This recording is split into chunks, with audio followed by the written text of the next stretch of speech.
So Yamaha is working on a new Cobot that's going to be out pretty soon, maybe middle of 2025 or so.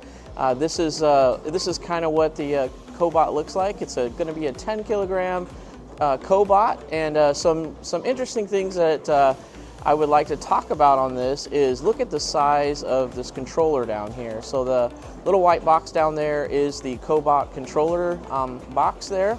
And then of course it has some built-in features there where it can actually feel its way around with like inserting. It can also do some buffing operations or maybe like deburring.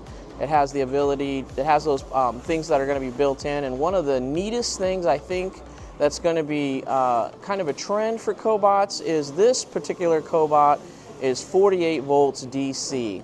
So 48 volts DC means that you could power this Cobot possibly on an AGV, like a battery-powered device that can transport it around mobily.